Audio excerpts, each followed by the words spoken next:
Students, आज हम पढ़ेंगे असाइनमेंट 8। कहानी का नाम है बंदर की महानता। बहुत समय पहले काशी ग्राम नाम के गांव में एक किसान रहता था। वह प्रतिदिन सुबह सुबह हल बैल लेकर अपने खेतों में जाता और हमेशा काम में लगा रहता। एक दिन किसान ने खेत जोतने के बाद बैलों को खोल दिया। सोचा ये भी कुछ देर आराम कर ले। बैल स्वतंत्र होकर इधर उधर घूमने लगे। स्वतंत्र मतलब आज़ाद होके। अगर वो बंधे हुए रहते हैं तो वो कहीं घूम नहीं पाते हैं, एक ही जगह पे बंधे हुए रहते हैं। तो उसे किसान ने उसे खोल दिया तो बैल स्वतंत्र होकर इधर उधर घूमने लगे। पर किसान फावड़ा उठाकर फिर काम में जुट गया। बैल चढ़ते चढ़ते कुछ दूर निकल गए। आगे जंगल था। बिना देखे वे जंगल के भीतर चले गए। कुछ देर बाद किसान ने मुंह ऊपर उठाया। उसे कहीं भी अपने बैल न दिखे। सूर्य तेजी से चमक रहा था। उसने सोचा कि दिन के प्रकाश में ही बैलों को ढूंढ लेना ठीक रहेगा। सो वह भी जंगल में जा घुसा। किसान चलता ही गया। जंगल और सघन होता गया। सघन मतलब होता है घना होता गया। जैसे जंगल के भीतर वो चलता गया किसान, उसी तरीके से पेड़ की संख्या बढ़ती गई और जंगल जो है वो घना होता गया। उसे कहीं भी न तो बैल दिखाई दिए और न ही लौटने का मार्ग मिला। अर्थात किसान जो है जंगल के अंदर जाकर खो गया। उसे लौटने का, वापस बाहर निकलने का मार्ग यानी रास्ता नहीं मिल रहा था। वह थक गया। उसे बहुत जोर की भूख भी लगी थी। फलों से लदे एक पेड़ को देख वह उस पर चढ़ गया और रसीले फलों को खाने लगा। तब किसान जो है बहुत देर से चल रहा था, इस वजह से वो थक गया था। तो उसको एक पेड़ दिखा। पेड़ पर बहुत सारा फल लगा हुआ था। तो वो पेड़ पर चढ़ के जो है रसीले फल यानी कि रस से भरा हुआ जो फल होता है वो वैसा फल वो तोड़कर पेड़ से खाने लगा। उस बहुत ही स्वादिष्ट फल थे वो जो फल था वो बहुत ही स्वादिष्ट यानी कि बहुत ही स्वाद वाला फल था। जैसे ही ऊंचाई पर लगे एक और फल को तोड़ने के लिए उसने हाथ बढ़ाया कि उसका पाँव फिसल गया। तो उसके बाद जो है और ऊंचाई पर फल जो लगा था उसको तोड़ने के लिए उसने हाथ बढ़ाया तो उसका पाँव जो है वो फिसल गया। वह पेड़ से सीधे 50 मीटर नीचे झरने की तेज जलधारा में जा गिरा। तो वो पेड़ से सीधा क्या हुआ कि झरना का जो तेज जलधारा है, मतलब जो जल जो है आगे की ओर बढ़ते रहता है, उसे जलधारा कहते हैं। तो उसमें जाकर वो गिर गया। किसान की मृत्यु हो सकती थी, उसकी हड्डियां टूट सकती थी, पर ऐसा कुछ नहीं हुआ। वह ऐसे नीचे आया जैसे कि एक लट्ठे पर लेटा हो। वह 10 दिन तक ऐसे ही पड़ा रहा। उस समय बोधिसत्व ने एक श्रेष्ठ बंदर के रूप में जन्म लिया था। उसने एक आदमी को गहरी खाई में पड़े देखा तो पूछा कि वह वहां कैसे आया। तो क्या हुआ कि वो उतना ऊंचा से गिरा था तो उसकी हड्डियां भी टूट सकती थी, वो मर भी सकता था किसान। लेकिन ऐसा नहीं हुआ। 10 दिन तक वो वैसे ही पड़े हुआ। वो कैसे नीचे आया? जैसे कि एक लट्ठे पर लेटा हो, मतलब कि एक लकड़ी जो है उसके ऊपर वो लेटा हुआ है और वो लकड़ी सहित जो है वो झरने में गिरा, मतलब जलधारा में गिरा। तो इस प्रकार जो है 10 दिन तक वो वैसे ही पड़ा हुआ। उस समय जो है एक श्रेष्ठ बंदर, एक महान बंदर जो है, बोधिसत्व ने महान बंदर के रूप में जन्म लिया था। उसने एक आदमी को गहरी खाई में पड़े देखा तो पूछा कि वो वहाँ कैसे आया। तो उस बंदर ने किसान से पूछा कि वो वहाँ कैसे आया। किसान ने पूरी बात बताई और उस नर्क से बाहर निकालने की प्रार्थना की। नर्क से बाहर मतलब कि किसान ने अपनी पूरी बात बताई कि वो जंगल में किस प्रकार आया, और नर्क से बाहर यानी कि उस जंगल से बाहर निकालने के लिए उसने बंदर से प्रार्थना किया। वह श्रेष्ठ बंदर पर्वत से अनेक पत्थर उठा लाया और उसने पत्थरों से सीढ़ी बनाई। तो बंदर क्या किया कि वो पहाड़ पर्वत से जो है बहुत सारा पत्थर उठा के लाया और पत्थर लगा के उस नदी से उसने सीढ़ी बनाई। किसान इतना दुर्बल हो गया था कि 5 सीढ़ी भी न चढ़ सका।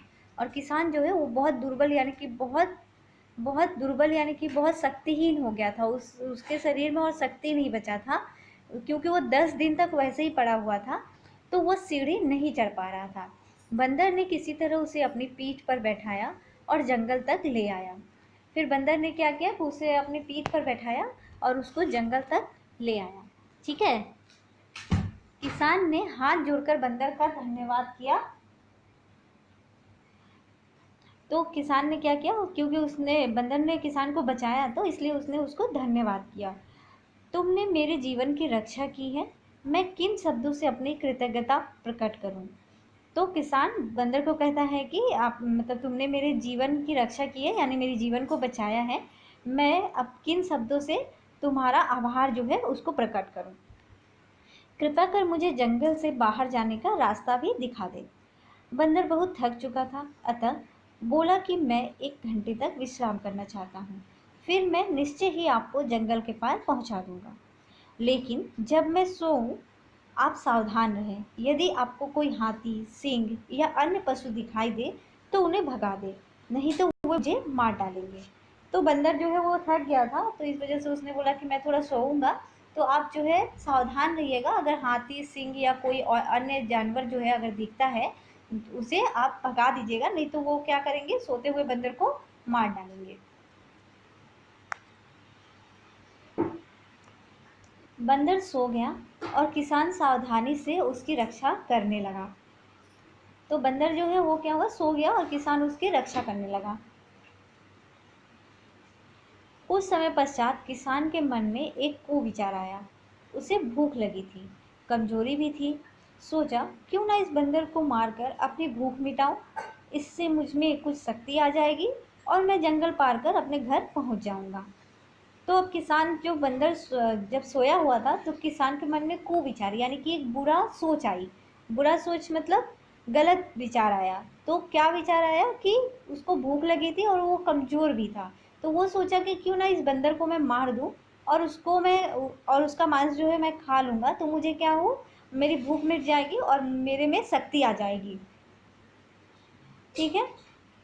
तो क्या किया उसने, और शक्ति आने के बाद क्या होगा कि मैं जंगल को पार कर लूंगा और अपने घर भी पहुंच जाऊंगा। किसान ने पास ही पड़ा एक पत्थर उठाया और बंदर के सिर पर दे मारा। तो किसान ने क्या किया कि एक पास में पड़ा हुआ पत्थर उठाकर बंदर के सिर पर पत्थर से मार दिया। किसान की दुर्बलता के कारण पत्थर जोर से न लग सका। किसान की दुर्बलता यानी कि किसान में जो है शक्ति नहीं थी, तो इस वजह से वो जोर से पत्थर को चला नहीं पाया, तो उसको जो है तेज चोट नहीं लगा। बंदर को चोट तो लगी, रक्त भी निकल आया, पर वह कूदकर पेड़ पर चढ़ गया। फिर वहीं से पूछा, आपने ऐसा क्यों किया। मैंने तो आपसे अन्य पशुओं से अपनी रक्षा की प्रार्थना की थी और आप स्वयं ही मुझे मार रहे थे। क्यों किया आपने ऐसा। मैंने तो आपके जीवन की रक्षा की और आपने मुझे ऐसे धोखा दिया। उस महान बंदर की आंखों में आंसू आ गए। किसान द्वारा धोखा दिए जाने के बाद भी उसने किसान को आशीष दिया। आशीष मतलब आशीर्वाद दिया। आप दीर्घायु हो, मैं आशा करता हूँ कि यह पाप आपके जीवन के लिए दुर्भाग्यशाली न हो। तो उसने किसान को, फिर भी किसान ने उसको मारा, उसने किसान को बचाया, फिर भी किसान ने उसको धोखा दिया, लेकिन फिर भी बंदर इतना महान था कि उसने उसके बावजूद उसको आशीष दिया, मतलब आशीर्वाद दिया। ये आशीर्वाद दिया कि वो दीर्घायु हो। दीर्घायु मतलब बहुत लंबा जीवन जीने वाला। और ये बोला कि आपका पाप जो है वो मतलब आपके जीवन में दुर्भाग्यशाली ना हो। दुर्भाग्यशाली मतलब कि आपके जीवन के मतलब कि आपका जो भाग्य है उसमें ये कुछ असर ना डाले। दुर्भाग्य मतलब होता है दुख से भरा भाग्य। ठीक है। तो वैसा कुछ ना हो। मेरा विश्वास आप पर से उठ गया है, फिर भी मैं आपकी सहायता करना चाहता हूँ। मैं एक पेड़ से दूसरे पेड़ पर कूदता जाऊंगा, आप नीचे मेरे साथ साथ आए। मैं आपको जंगल से बाहर निकालने का रास्ता दिखा दूंगा। इतना कुछ होने के बावजूद भी बंदर जो है उसको बोलता है कि मैं पेड़ से कूदता जाऊंगा और आप नीचे से जंगल से चलिएगा और मैं आपको जंगल से बाहर निकलने का क्या है रास्ता दिखा दूंगा। उस महान बंदर ने किसान को उसके खेत पर पहुंचा दिया। विदा लेते हुए उसने कहा, आप खुशी खुशी जाएं, उसका गांव आ गया है। वह महान बंदर पास ही बहती जलधारा में अपने सिर का घाव और रक्त धोकर पास के जंगल में अदृश्य हो गया। अदृश्य मतलब गायब हो गया। किसान को अपने घर पहुंचे 1-2 दिन ही बीते थे कि वह बीमार पड़ गया। उसके पूरे शरीर पर दुर्गंध से भरे फोड़े निकल गए। दुर्गंध यानी बदबू। उससे हर समय रक्त और पीक टपकती थी। कोई उसके पास न आता। अंत में उसे गांव से बाहर निकाल दिया गया। कई दिनों तक चलते रहने के बाद वह राजा राजमहल के उपवन के एक पेड़ के नीचे जा गिरा। उसके पास न तो उठने की शक्ति थी, न इच्छा। उसका पूरा शरीर भयंकर पीड़ा से कांप रहा था। पीड़ा मतलब दर्द, दर्द से कांप रहा था। वह बार बार मृत्यु को पुकारता, क्योंकि इस दारुण दुख से मृत्यु ही उसे छुटकारा दिला सकती थी। राजा उपवन में घूमने के लिए निकला। उसने किसी के कराहने की आवाज़ सुनी।